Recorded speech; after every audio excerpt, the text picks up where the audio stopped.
আসসালামু আলাইকুম দর্শক, কেমন আছেন? আলহামদুলিল্লাহ ভালো আছি। আমি এখন বুট ভুনা করব, ছোলা বুট।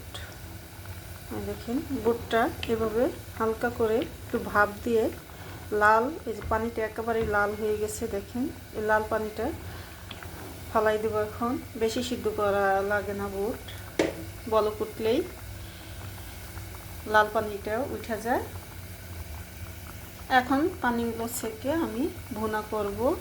এখানে বসিয়ে দিচ্ছিলাম পিসগুলো আমার ভাজা হয়ে গেছে। এখন আমি একটু দিয়ে দিচ্ছি পানি। এখানে দিয়ে দিচ্ছি পরিমাণ করে একটু আদা রসুন। ছোলার সাথে আদা রসুন দিতে হয়।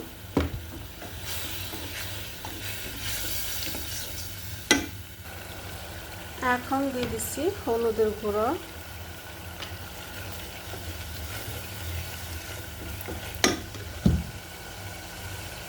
জিরের গুঁড়া, ধনিয়ার গুঁড়া, মরিচের গুঁড়ো। ঝালটা যে যেরকম খাইবেন এরকম পরিমাণ করে দিবেন। এর সাথে দিয়ে দিচ্ছি লং, দারচিনি, তেজপাতা, এলাচ।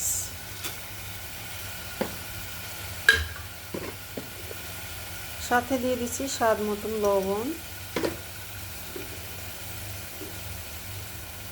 এর সাথে দিয়ে দিলাম কাঁচামরিচ। নেড়ে চেড়ে মশলাগুলো সুন্দর করে কষিয়ে নেব। এখন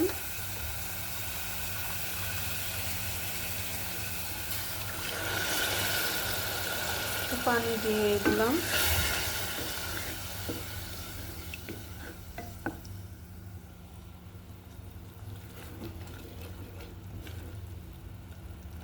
মশলাটা আমার কষানো হয়ে গেছে, তেল উঠে গেছে, ভালোভাবে সুন্দর করে কষিয়ে নিলাম। এখন আমি দিয়ে দেব ছোলাটা সিদ্ধ করানোর উদ্দেশ্য হলো সিদ্ধ ছাড়াও রান্না যায়, কিন্তু সিদ্ধ ছাড়া রান্না করলে কালারটা সুন্দর আসে না, যে লাল পানিটার কারণে। আর এখন আমি সিদ্ধ করে দিলাম, তাই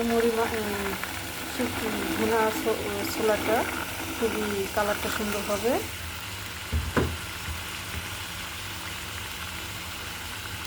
আর সিদ্ধ ছাড়া রান্না করলে কালো হয়ে যায় ছোলাটা কালার, তাই চাইলে নেড়ে চেড়ে মশলাগুলো মিক্সার করে নিলাম। ছোলাটা আমার কষানো হয়ে গেছে। এখন আমি দিয়ে দেবো পানি।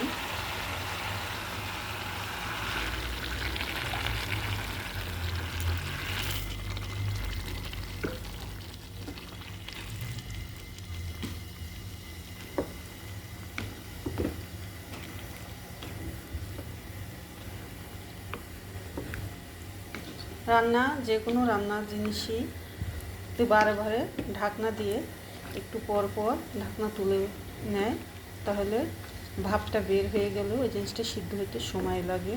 তাই আমি এখন ঢাকনা দিয়ে দমে রেখে দেব 20 মিনিট। ঢাকনাটা দিয়ে দমে রেখে দেবো 20 মিনিট। চুলাটা বাড়িয়ে দিলাম। 20 মিনিট পরে চলে আসলাম। মাশাআল্লাহ, পানিটা শুকিয়ে গেছে, ছোলাগুলো আমার হয়ে গেছে। এখন আমি দিয়ে দিচ্ছি ধনিয়া পাতাগুলো।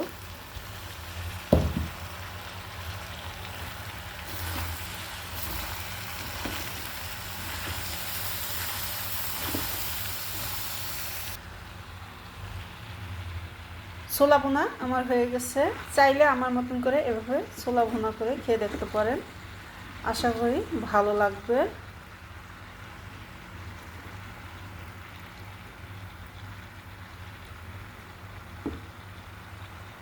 আপনারা ভালো থাকেন, সুস্থ থাকেন, খোদা হাফেজ।